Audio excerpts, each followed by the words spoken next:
1, 2, 3. Thank you. Thank you for going. It was Yeah. so wonderful moment. Yeah, I'm so glad you're here. How long are you in town for?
Are going to get started, so thank you all. For those of you who are catching up at the doorways, I know so much good conversation to be had, but scoot on in, grab a pew. It's good to see you. Thank you for being here. Thank you for being here. We've got some final calls in. Great.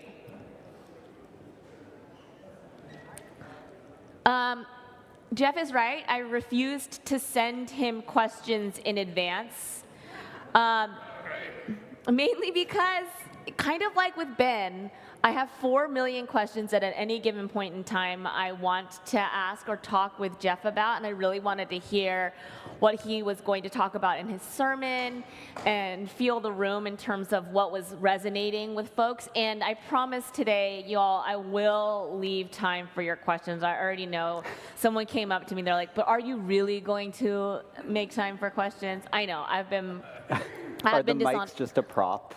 No, yeah, they're not just a prop. I get so into my own questions. I know, it's not cool. I'm sorry. Okay, so we're going to start out just like jumping right in. All right, so I shared in Jeff's eulogy that I was first introduced to him as a journalist, and he was working for Time magazine at the time. And if you read his bio or the words that, and we've had this conversation, the words we use to describe ourselves, right? It contains a multitude, right?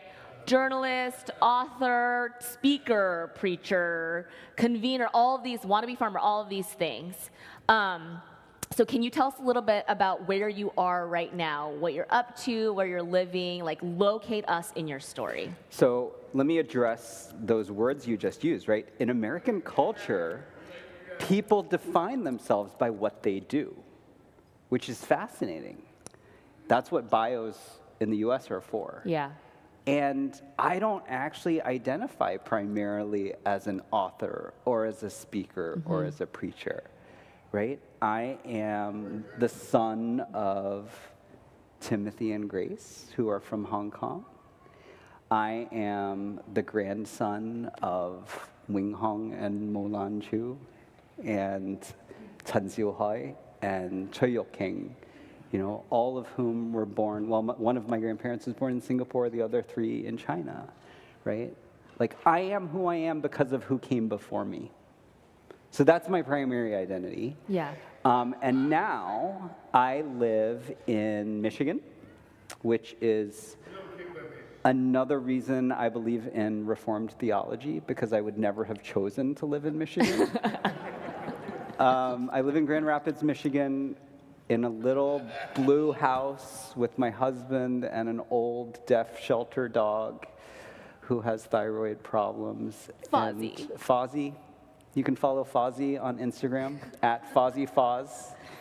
And our life has just been marked by surprise and grace.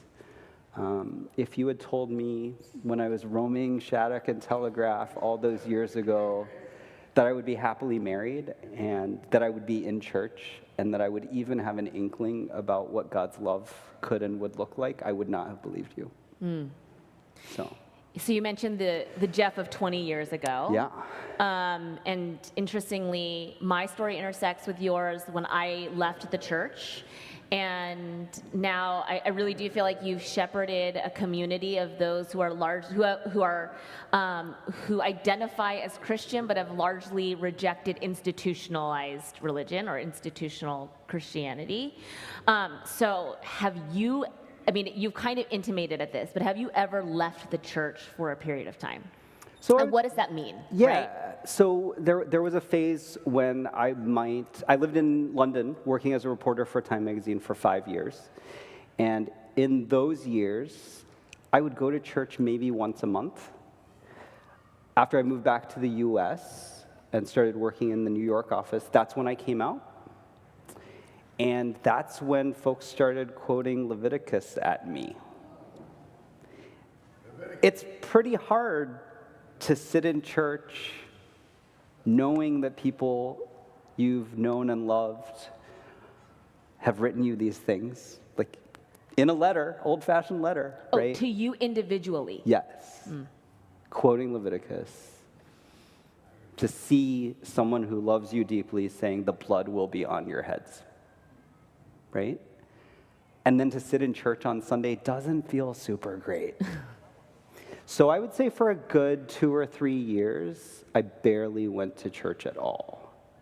And when I did, it was because I was visiting my parents, or it was a situation where I didn't want to upset someone, or it was someone's wedding. So that was kind of my non-church phase. And then I started going back to church out of guilt, which is really a weird reason to go to church. Because in Brooklyn, I was living in Brooklyn at the time, and Sunday mornings are for brunch. And it turns out the mimosas don't taste so great when you grew up Baptist. And so I would go to church so that I could go to brunch without feeling so guilty about it. And I ended up in a Reformed church. I grew up Baptist, as you all know, and I ended up in this Reformed church that was started in the 1650s when Brooklyn was still a Dutch colony. And that group of people, that community of believers has been in existence ever since. And I think it was the first church I ever sat in where every single Sunday the pastor reminded us that we're loved, that every single person is loved. Isn't that strange that that sets churches apart, right? It's a weird thing, right? Shouldn't everybody hear that they're loved every single Sunday, right? So having now, traveled, and I want to talk to you about your book too, traveled the country, been a part of different denominations, been a part of movements outside of the denomination, all of these various aspects, angles, if it's like a diamond, you've covered or looked at many facets of it. Why do you think that is a unique thing for the church? This community built on the good news of God's lavish love, Jesus' lavish love of us all. Why do you think, how did that message become tertiary or even? It's hard to remember you're loved by someone who you feel like you don't see all the time. Let's be honest, right? Like, I like a good creation metaphor like anyone else does. And I believe, like John Calvin believed, that God's creation proclaims God's glory. Great. Intellectually, fine. How do I feel it? I don't always feel it. And I want to be more certain of things than I actually am sometimes. I would say a lot of us over the centuries have felt that way. Power offers the illusion of control and certainty. Buildings like this one offer the illusion of solidity. So there's a lot of temptation in the trappings of faith, right? Because the reality of faith can be so difficult and so hard. There's so much grief in our lives, so much challenge, right?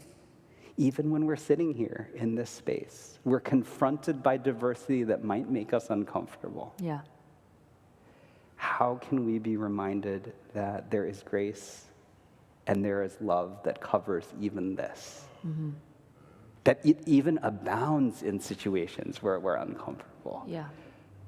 I think it's just easier sometimes to make a few more rules. That we can track, measure, contain. The Presbyterians love their committees. Oh, we love our rules and our. Have you made any new committees? Yes, okay. Moving on. So I did a deep dive into all things Jeff Chu this past week. I listened to a ton of podcasts that he was a guest on. And one of them was on, I'm not about to text, I'm pulling up the question.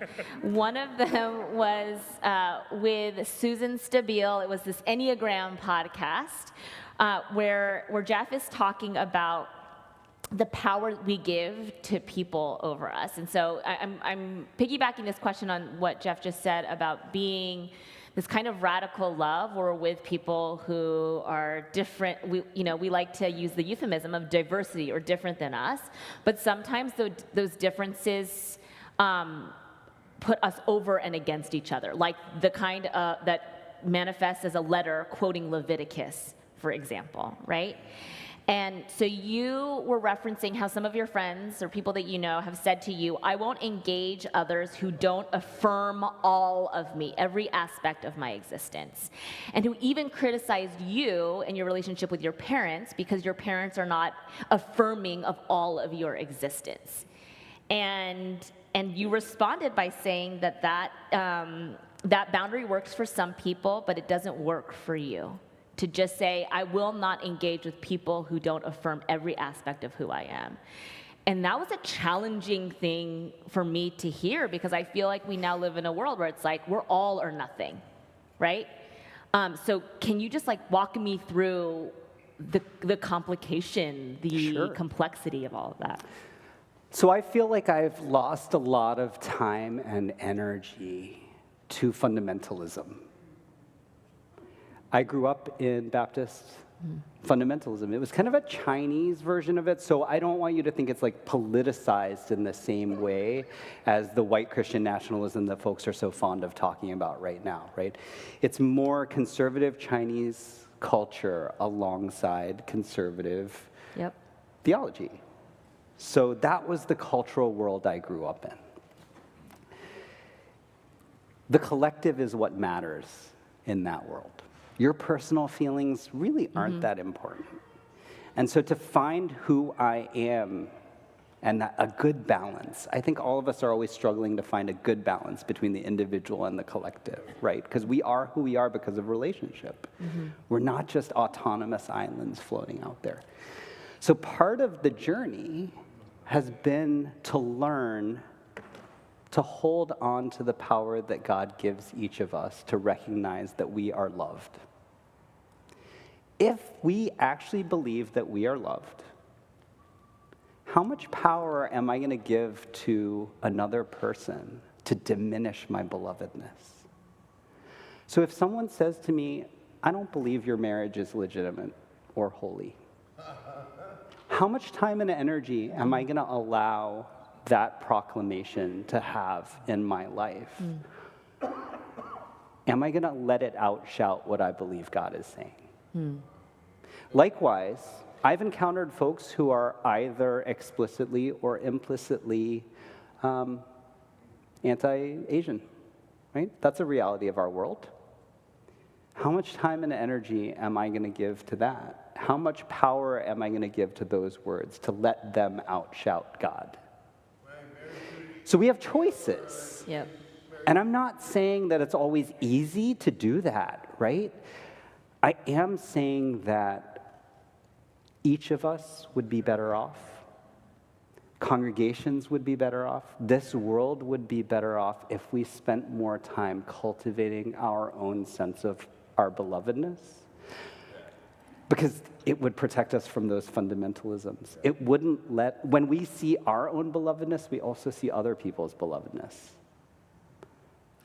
But don't you think, okay, for the people who are saying, I will not interact with people who don't affirm me, is that their way of protecting themselves from that fundamentalism? I guess what I'm worried about is, if we slice and dice the world like that, we're all gonna just end up alone, right? It can be protective, and I want to be clear, I'm not saying to people who are being abused, you need to like sit at the same table as the person who's abusing you, right? That's not what I'm saying at all. Yeah. I am saying that I choose to be in relationship with certain people who might not be affirming of same-sex marriage, or people who vote differently than I do, or people who hold very different convictions. I choose to be in relationship. I'm not telling you, Charlene, you have to make the same choices I'm making. I am encouraging folks to see at the root of everything our mutual belovedness. Yeah. Right? Yep. And it plays out differently in different people's lives. But if I waited until I was fully affirmed in every aspect of my humanity to have relationship, I wouldn't have any relationship. Yep. Because people are really annoying.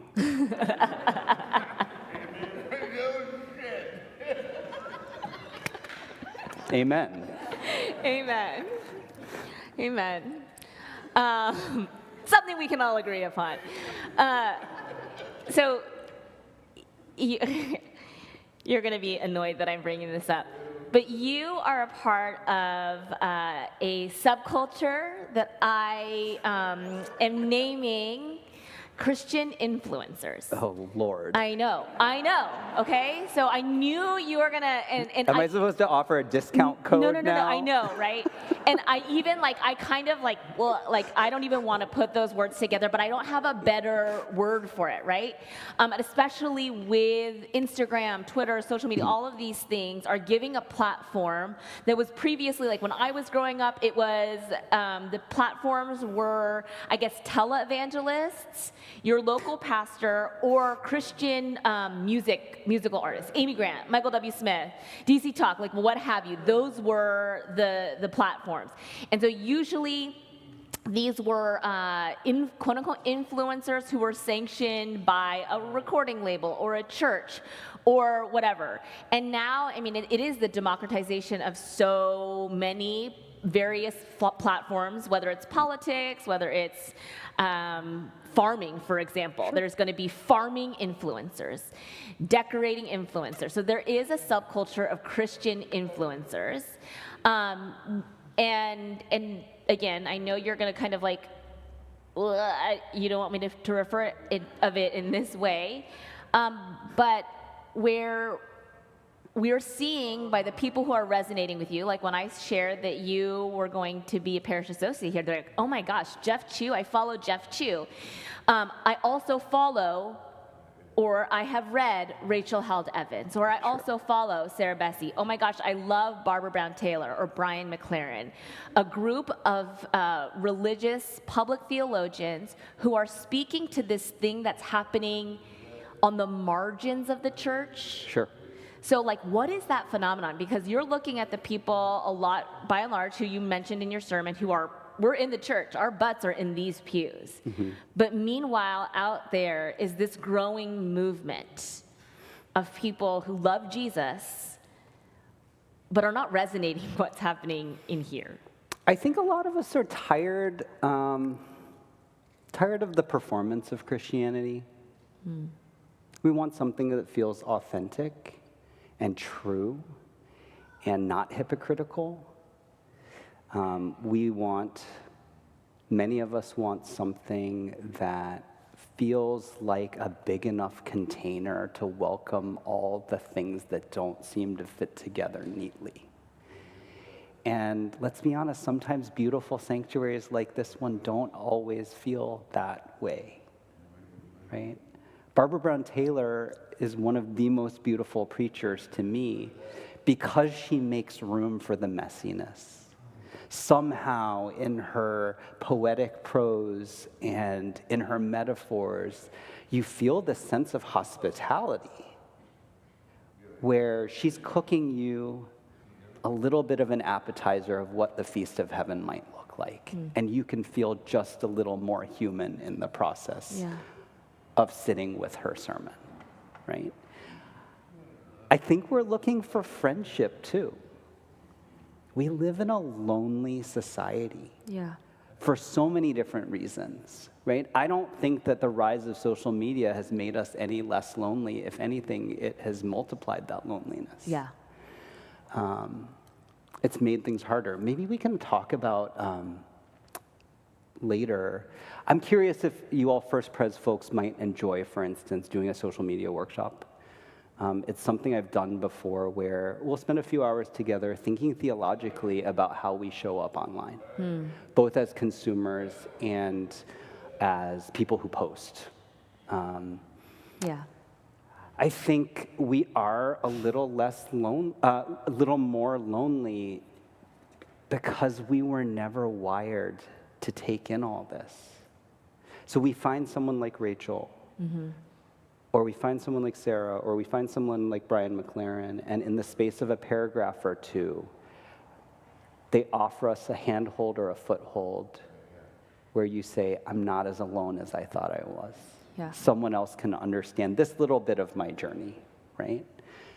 How did I become friends with Rachel, who is a Alabama-born, Tennessee-raised, evangelical turned Episcopalian, straight, and most objectionably, she was a Crimson Tide fan.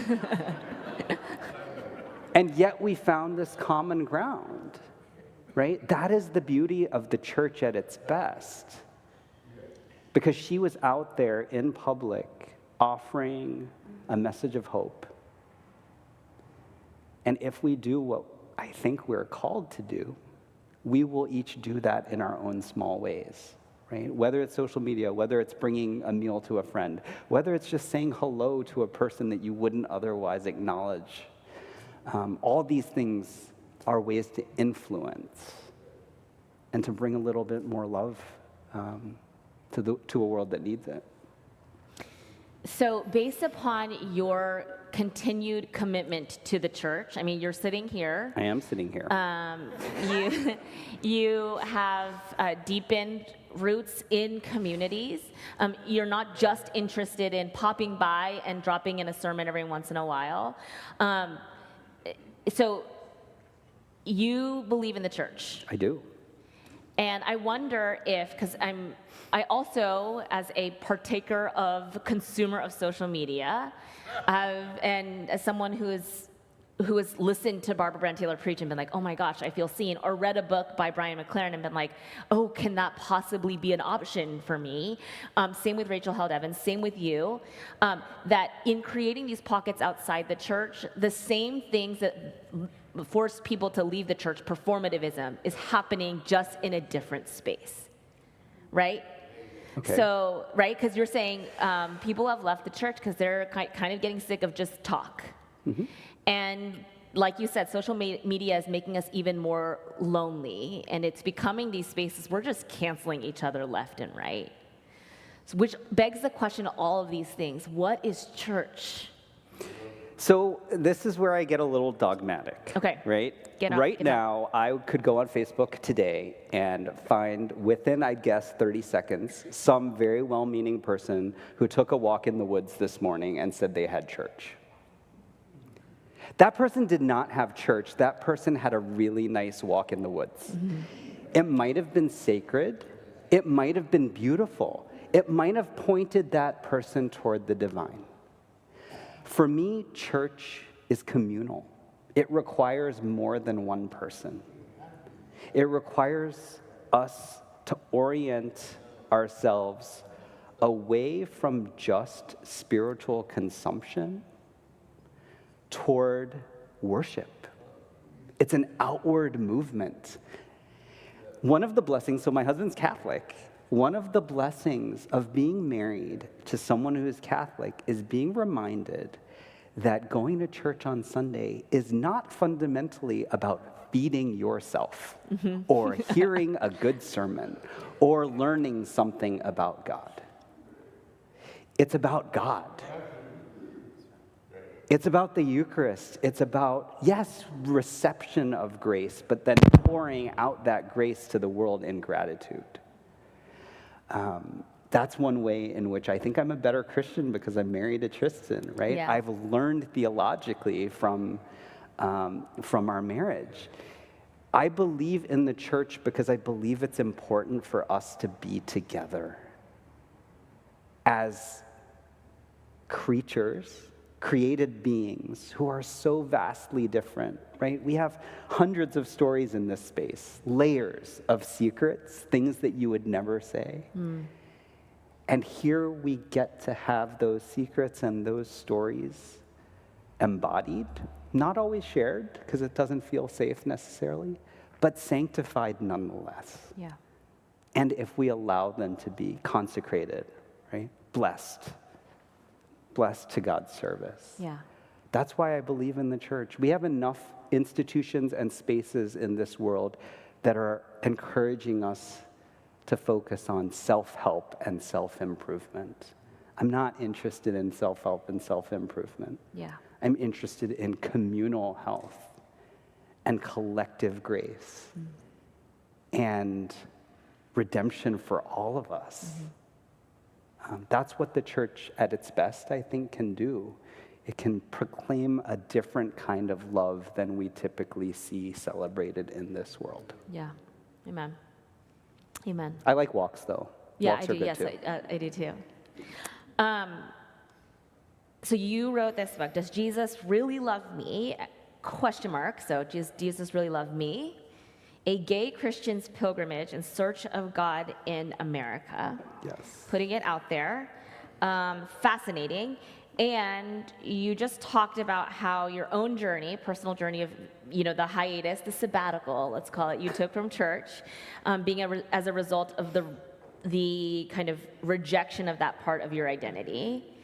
And something we were talking about in the chapel just before this is how one time he was introduced, or he was publicized to those who would come and hear him preach, that what was can I say this? Yeah. So it was a church where the pastor, the day before I preached, tweeted, queer people, you will be represented in our pulpit by Jeff Chu tomorrow. Okay, so so I want to have an honest conversation about representation, the importance of it, but also kind of the sweeping way that we can often do representation in the church, right? I'll be honest, one of the first things that I heard when I got this job was, oh my gosh, I took one look at you and the fact that you're Asian, and immediately, like, finally, right? Or I took one look at you and the fact that you're a woman, finally. And so your reaction, because my reaction actually has been slow and nuanced in this, and I take great wisdom in actually what your reaction to seeing that tweet immediately was. Oh, I can't say that in this space. Okay, fine. Okay. Since fill in the blank. Okay, but not like yay. No, not yay. So, when I preach, look, I take preaching really seriously, right? We're having a nice chat right now. What I did up there is an entirely different thing than what I'm doing with you all right here. To stand there is such an arrogant act that I would have the audacity to think that I could have something to say to interfere in your spiritual life and your journey with God. How dare I? So if I'm going to take on that responsibility of looking at God's word and saying, I have something to say to these folks, I'm not doing that as a queer representative. I'm not doing that as a Chinese person. I'm not doing that with any identity marker in particular beyond child of God who has been given this opportunity. Now, that's not to say I'm not proud of those identities. Mm-hmm. That's not to say that my story isn't informed by my identities. The way I write, for instance, is very much informed by my Chinese heritage, and I've been leaning into that as I've been working on my next book, finding ways of storytelling that are less linear and more circular, which is what was kind of trained out of me in high school. Yeah. But I don't see myself as a representative of Chinese people wherever I go, right? So I think, yeah, representation does matter, and especially in the context of the theology that I hold to, it's not the primary thing. Yeah. What I think is more important to be represented and what is the umbrella is the love and the grace and the hope that I believe in. Mm. And I think I can manifest that in ways that are particular to my story, but they're not defined by my story. Does that make sense? That was a lot of words. No, it does make sense. And I mean, hearing you say that, it was important for me because so often, and this was something that we named in an earlier conversation, is we become reduced to these things that, I mean, on the one hand, it is wonderful to expand the history of this church to include leadership that is not just one type or one background. And so something that Jeff and I have often shared with each other is like, I'm more than just an Asian female. I'm the daughter of, I'm the granddaughter of, I'm sisters of, mother of, partner of, all of these things. Like a multiplicity that you can't even begin to say, like, all wives of Jordan Powell are going to be represented in the pulpit tomorrow, right? Like, that just doesn't work that way. And yet there's something, what do you think it is in society right now that is making us cling to those things? Like that tweet, the person tweeted that for a reason, because it would... It goes back to some of the fundamentalisms we were talking about, though. Mm-hmm. We want things to be super neat and tidy. Yeah. We want labels, we want boxes, we want categories, because it seems in a time of chaos and disorder, it seems to clarify. Yeah. Except that it doesn't. It's not clarifying because you're taking complex humanity and you're trying to smooth the rough edges that need to be rough if we're going to be fully human. We're not cookie cutter products. Yeah. And what does it look like to not use the right words sometimes, or not get the terminology just so because we're still learning, or to stumble over a story because it's not of your people, or to offer grace when your story gets mangled, right? How does it look to be in relationship in that way? I'm really struggling with the lack of nuance because we want things to be so clear-cut. Yeah. We want to judge people by the easiest test. And those are the purity cultures that I want to be free from, not adopt a new version of. Right, right. And so, your title is so beautiful. I'm quite jealous of it, actually. I think you made it up, so. I know. It was, that's right. Let's full disclosure. Right. I mean, I've never heard of a church with this title, and yet I think there's different words that we've used: evangelism versus witness. I don't even know if I have never experienced a church that says, okay, we're going to create a position around storytelling, for example. And so to me, I see storytelling as a way through that can capture nuance versus categories, right? And it's a lot more complicated and laborious and time intensive. But what is your wisdom around modern storytelling? And I'll admit I'm the first to be super impatient. Like, when I see an article that's so long, or I'm the first to be like, our worship should be a tight out Presbyterian hour and all of these things. Like, what is your wisdom and guidance as we venture into this nuanced territory? I think I just want everyone to be a little more attentive to the reality that you're telling stories all the time. Yeah, okay. You're telling stories about yourself, your values, your ethics, your morals, when you get dressed in the morning, where you choose to go out to eat, who you interact with or don't on social media. These are all aspects of your story. I'd love for you all to be more attentive to the communal story that you've been telling. And I've just been learning about this. So I told a friend of mine that I was taking this job, and she said, "Oh, I love that congregation." Well, she lives in Nashville, and I'm like, "What's your relationship to this congregation?" Well, it turns out my friend Laura is a scholar of the Congo. She's a political scientist. And she knew of the work that this congregation has been doing for decades in Goma to support pediatric HIV work. That is a part of your story. And I said to Laura, "Why haven't I read about this anywhere?" And she's like, "I don't know. People who work in Goma know about it," right? So you have layers to your story as a congregation, and I feel so lucky to have this title about storytelling and witness, because I feel like there's been this current that's been moving through this space and this sanctuary and this congregation, and I get to be this little tributary that feeds into it and participate in something that's already happening. Yeah. So it's interesting to me that you had asked me for wisdom, because you all have been doing it already. So my question is, how do you recognize what you're doing and keep doing it? Because it's, according to my friend Laura, you have saved thousands of lives of children and moms in the southeastern Congo through decades of work.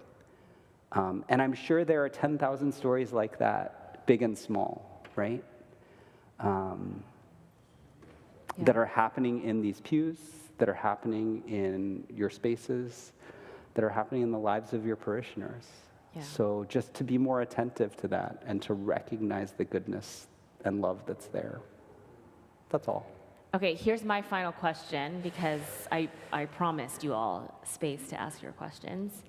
Something that Jeff and I definitely talk about openly and freely is what it's like to be an Asian American. There was like a really eye-opening quote that I read in a New York Times feature of the actor Steven Yeun. Oh, such a good story. Oh my gosh. So Steven Yeun, he was in Beef, he was in Minari. What else has he been in? The Walking Dead. Okay, right, The Walking Dead. And he said this quote that just stopped me in it took my breath away. He said, being Asian American is thinking about everyone else or worrying about everyone else and no one thinking about you. And I was like, oh my goodness. And so I realized, actually, I was joking earlier about how I'm the one who's always asking Jordan questions, and oftentimes almost a protective measure is to continue to ask questions, because I think deep down inside there is this belief that like my answers are not as important, right? And so maybe this is kind of like Confucianist patriarchal upbringing culturally, or societally. I can't even begin to unpack the layers. But like, how have you as an Asian American kind of harnessed or even accepted for yourself the beauty and power of your own story? So I had a very painful confrontation. It's interesting how race and gender and politics can all get messy, intertwined, collision. I don't know. I don't even know the right words. But it happened on Twitter, which is a bad place. Yeah. Right? So as someone who subscribes to Reformed theology, I believe in depravity, and the evidence is Twitter.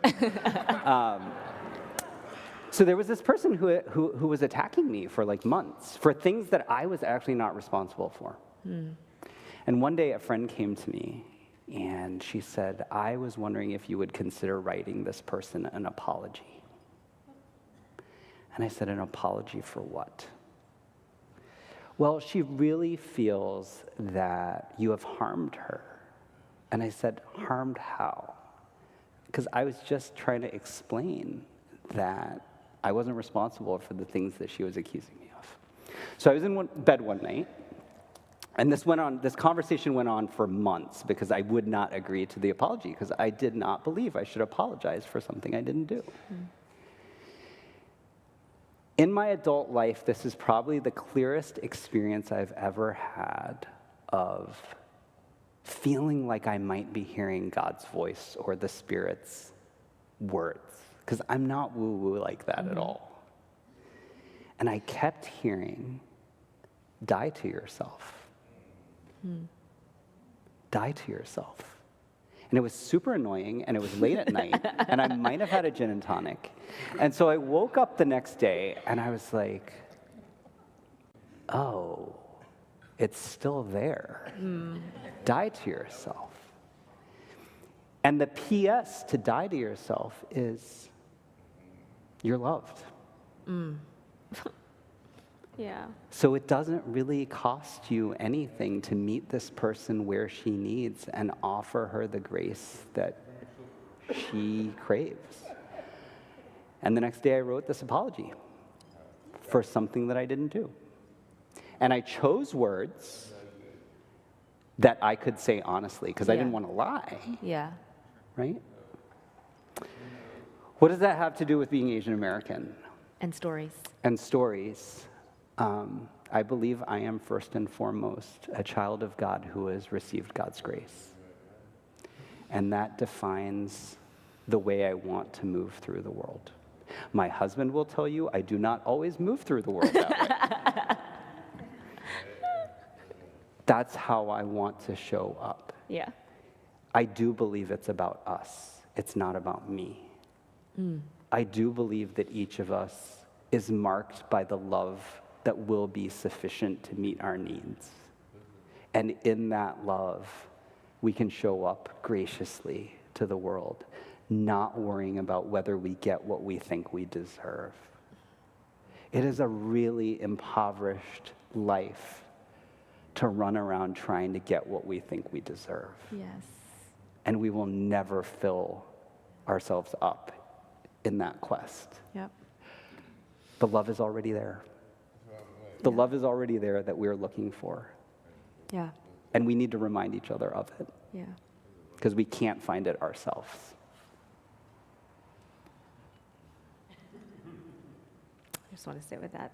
Thank you. Yeah. Okay. Who's got questions?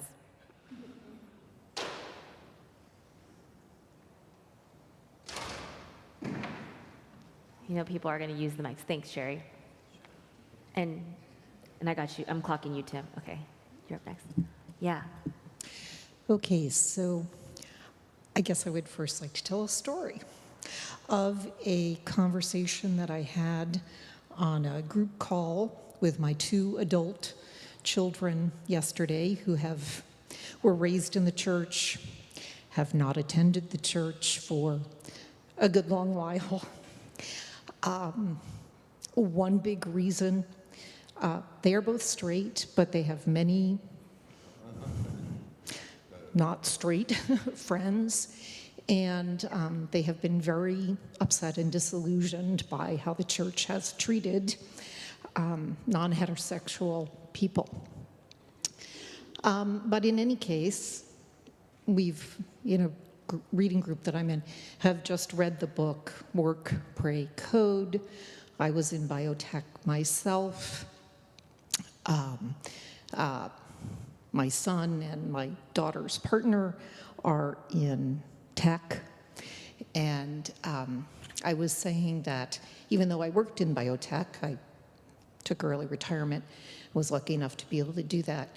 I never drank the Kool-Aid of where do I find meaning. I did not look for meaning in my work, the meaning of my life and my work. And my son said to me, "You seem to define yourself by what you are not." Which I thought was a very insightful comment. And I said to him, and I am careful about how much I push my Christianity, right? And I said to him, truly, I hearken back to a sermon that I heard in a church I was previously at. And the preacher, whose name is Mindy Quevick, started her sermon by saying, she was in a Bible study or a women's prayer group where they went around and were asked to just say something tell something about yourself. And she, as either a seminarian or an ordained person at that time, I do not know, she said, as we all went around and somebody said, I knit, and I like to read, and one of the women in the group said, I am a forgiven child of God.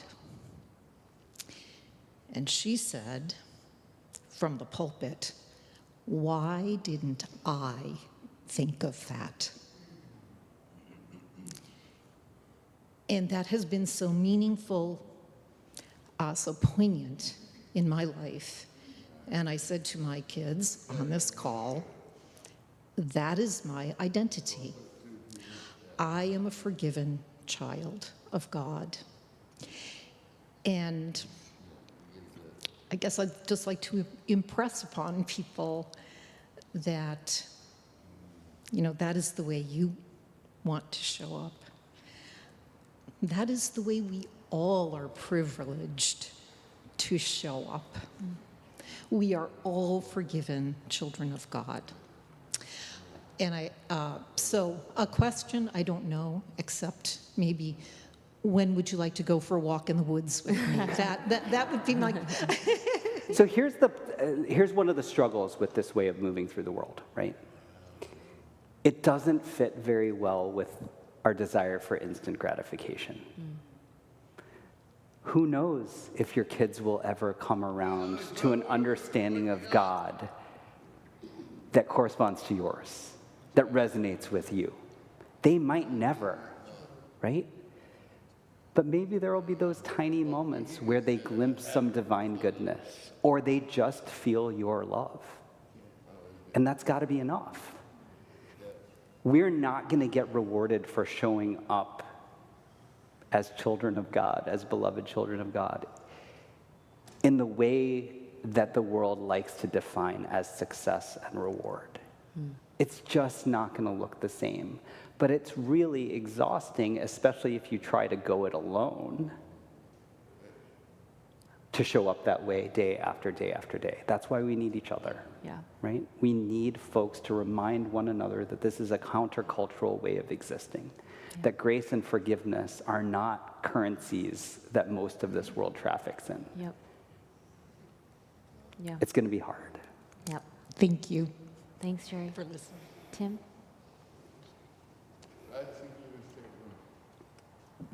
Jeff, first, thanks for being here. And the way you describe preaching as having the audacity to interfere with our spiritual lives, well, I want to thank you for disrupting my spiritual life today and for inspiring me to some holy groaning.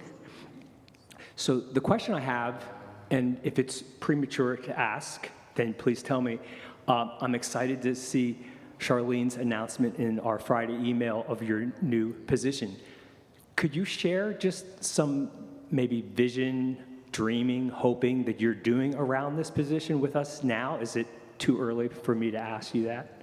Well, I have a boss. And are now. you going to be here physically? Are we going to see? You talked about communal worship. I was curious, how much will we get to see you? Well, so I'll try to visit a couple times a year. I cannot afford to live in the Bay Area. A lot of people can't afford to live in the Bay Area. But I love Berkeley. We'll try to be here. I think we're going to have to suss out, after a little bit of my listening. I've watched some sermons. I watched a whole bunch of worship services. I'm going to throw out some ideas of what might make sense and then talk to the other pastors and the rest of the team. Yeah. Take Charlene's guidance about what you all would love to do. But I don't have any concrete answer to that question right now. I mean, that's kind of the beauty. That's such a good question, Tim. Thank you so much. That's the beauty of the parish associate position. As you all know, I very much favor parish associate relationships because we've had, in my time here, 3 parish associates because I think it enables the church to develop relationships and partnerships with people who are not in the bounds of a traditional called and installed relationship. And so we have parish associates like Tom, who is deeply embedded in our weekly and daily lives.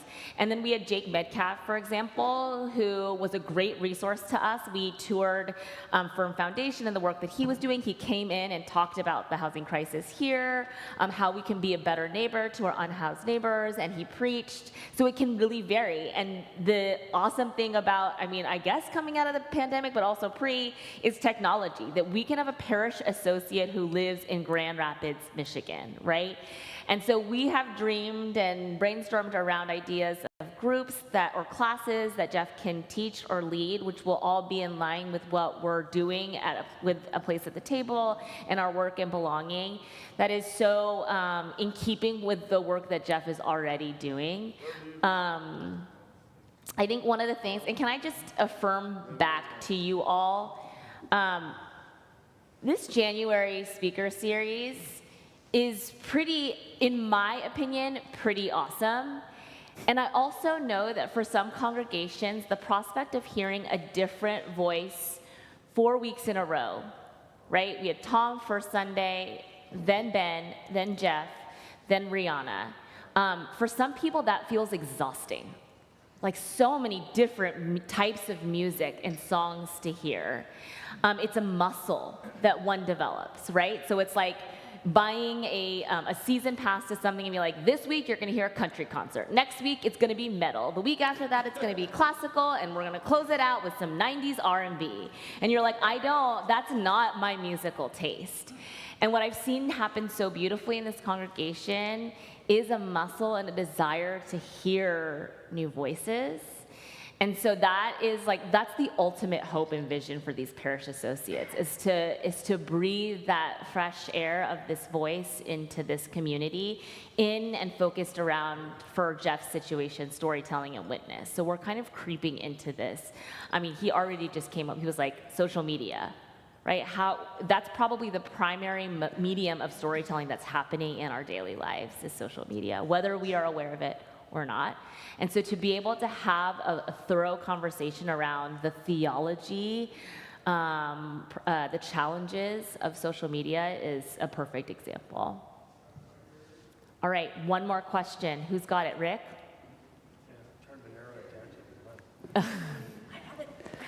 Oh, okay.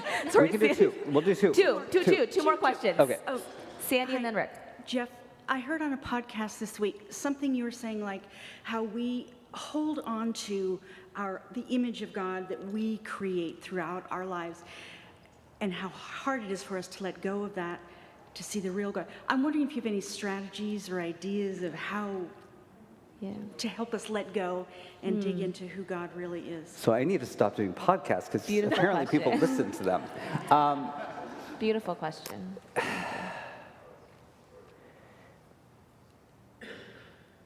Connection to things beyond myself, connection to beauty outside myself, I think has always been the surest way towards healing. And I use the word healing because I do think pushing back against those quote unquote wrong images that we adopt throughout our lives is a form of healing. Something breaks in us when we're forced to conform with society's expectations or other people's definitions of what it means to be a woman or a person of color, or, I mean, all these terms that are actually just layered onto human experience because we're trying to make sense of it. When I go out to the garden, when I dig in the dirt, when I go to Trader Joe's and buy like one flower that for a few days reminds me of something so beautiful that I had no responsibility for creating. I mean, the grace that is in one flower, we have these little things that we can do.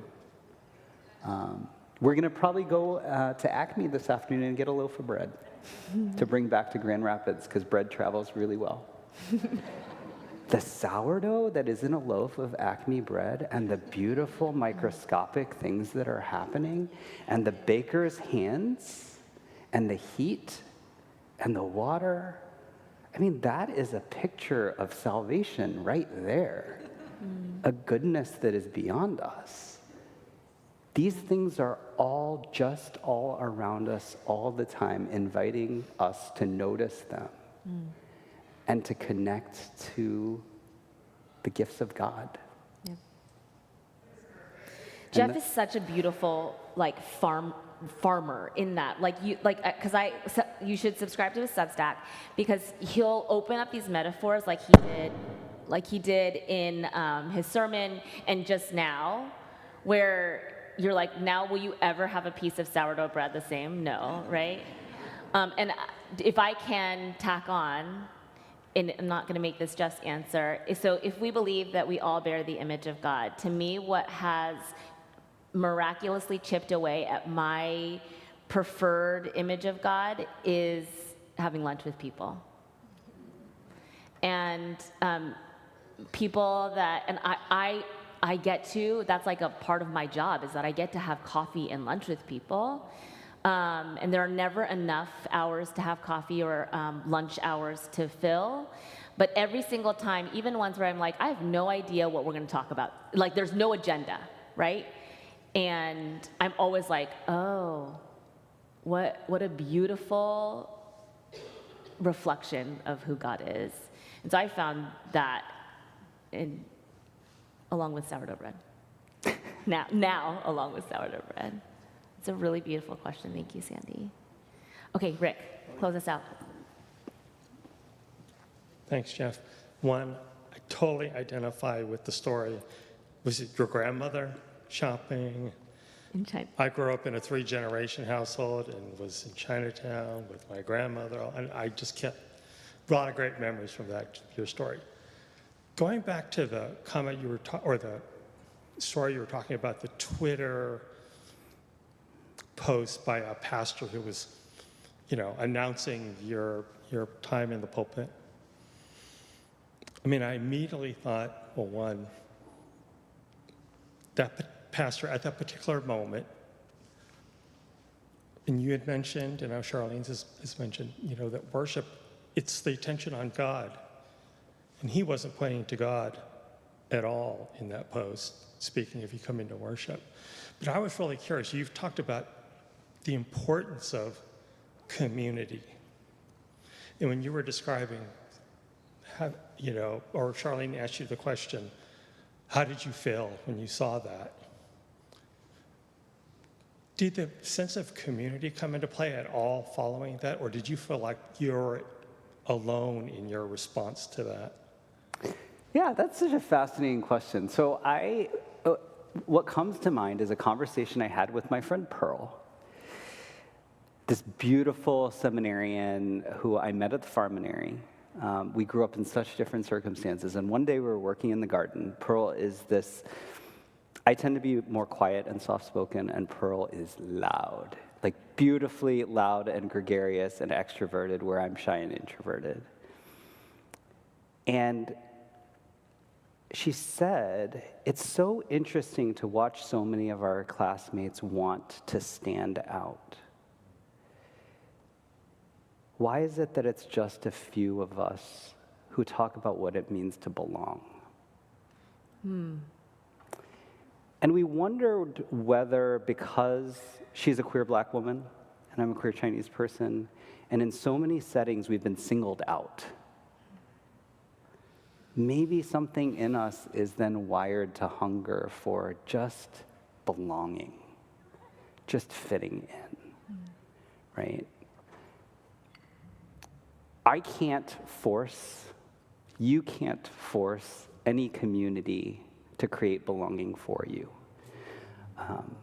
But there's a wonderful Hong Kong-born theologian named Kwok Pui Lan, and she told me one day, I just create my own belonging wherever I go. And I was like, how do you do that? What does that mean? Yeah. What is this dark arts? Yeah. And she's like, I just remember God loves me, and wherever God is, I belong. And then I can spread that belonging to other people. Wow. I haven't learned how to do that. I'm telling you so that you can teach me. Yeah. But there's something beautiful in that, right? When I think of that pastor who said that thing that I didn't love on Twitter, my most charitable self says, as a straight guy, he has a lot of compassion for queer folks, and he wants to create a sense of belonging. And in working myself through that thought exercise, right, I'm like, okay, I can create a space where I don't hold that against him anymore. I don't know that he will see me as I want to be seen, but that's not my responsibility. My responsibility is just to see his positive intent and his good heart and his desire to create belonging for folks who have been hurt. So we just do it one step at a time, one little bit at a time, making mistakes, offering grace, and trying again after we fail. Yeah. Thank you again for your sermon, and how much my parched soul needed to hear all of that. And the patience, the beautiful patience that you encourage and invite those who are in your atmosphere into, in and around our own belonging and becoming, and accepting God's love for us, because it's something that we can know at some meta level, but to be able to live into that, like Kwok was saying, is a totally it's a different story. So lucky for us, folks, this is not our last interaction with Jeff. We've got a lot more opportunities that will get fleshed out in the future of hearing from, learning with, co-creating with Jeff in this kind of courageous new space. / old sacred infinite space that we are in right now. But let's give a final round of applause for Jeff.